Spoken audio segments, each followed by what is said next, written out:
history. So the first thing we see is the general elimination of Stalin's opponents, which happened after the death of Lenin. This lasted from 1923 to 1928. I say after the death of Lenin. It was a little bit before because Stalin and the other contenders kind of, he wasn't in the best place. They kind of knew he was dying. So the preparation for taking over as leader started before his death, but it lasted from 1923 to 28. And of course, as we know, by 1928, Stalin did win the leadership contest, which he did by kind of playing. He was like in the middle. There were different factions of the party, um, the left and the right, and then Stalin was kind of in the middle. He was really on the right, on the left, but he had vested interest in being in the middle because he could play both sides. He would swap, and he would knock out his opponents until it was just him, which led to him becoming the leader of the USSR. Of course, it's important to note that this battle for leadership was not an election. He didn't need the support of the people. He needed the support of the party. This was more difficult than you would think. You think of Stalin now. You think of this massive dictator who had complete control, but really he was.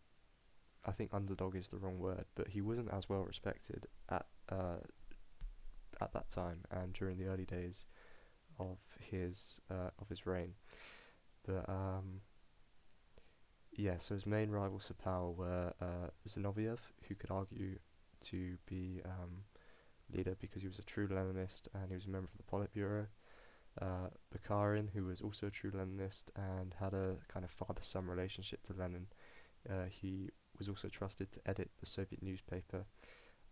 He did disagree with Lenin a bit over World War One and the NEP economic policies. He was also a bit young and inexperienced.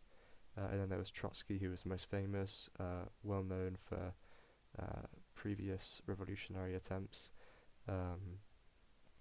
generally seen to be Lenin's right-hand man.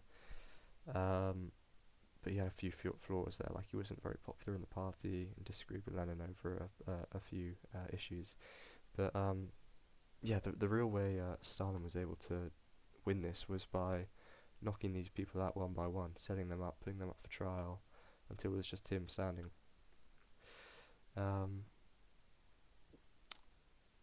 So the Communist Party in 1928,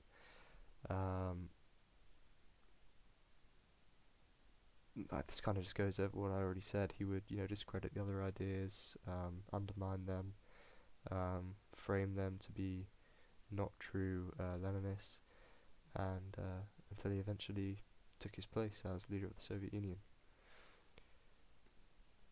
We also have the purges of the 1930s. Stalin, during this time, he was the undisputed leader, but like I said, he wasn't as popular as we might think today. He really had to control the party and the people because he wasn't very popular.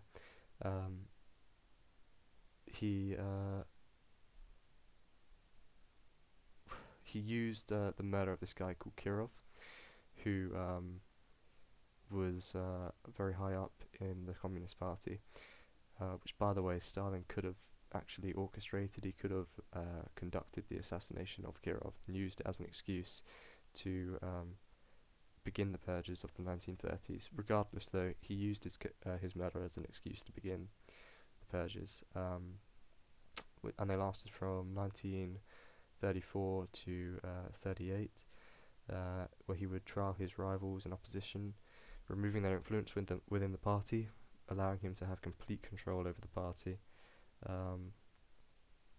And this basically set up a precedent of owing your job to Stalin.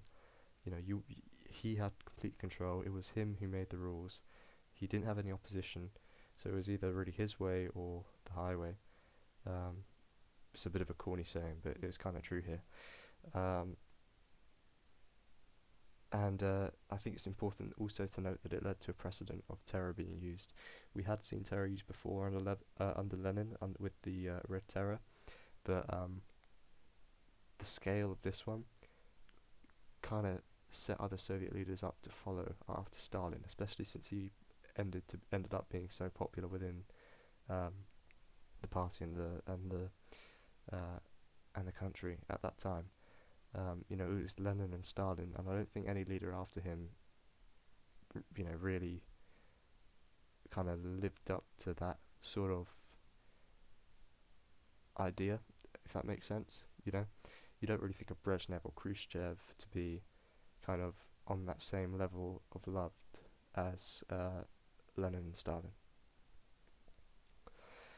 Um, and yeah, so eventually he controlled party, and because he controlled the party, he controlled the state because they were the same thing. It's a one-party system. Um, uh, and after this, during the Great Patriotic War, he became even more popular and was able to gain the support of the people and greater support of people in the party um, because they won, and it was a fantastic success. Um, Really, I mean, it was great for morale. They kind of all got around him, and he was seen as, this general. There's a lot of famous pictures of him, art really, of him wearing this white kind of general uniform, and he uh, earned the nickname Generalismo. Um, so it was great for him really, and just increased his power over the party slash state. Um, and whenever he did face any kind of opposition, uh, he would be very clear in testing their loyalty. For example, there was this guy called Molotov who was put up to a loyalty test by Stalin, um, by Stalin kind of putting his wife forward, Molotov's wife forward, for trial. Molotov originally refrained from voting, but then the second time he voted to send his wife to prison, um, and Stalin did this to test the people in his party, test his control, and kind of use fear tactics. And if they didn't do what he said, then there would be some terrible consequences.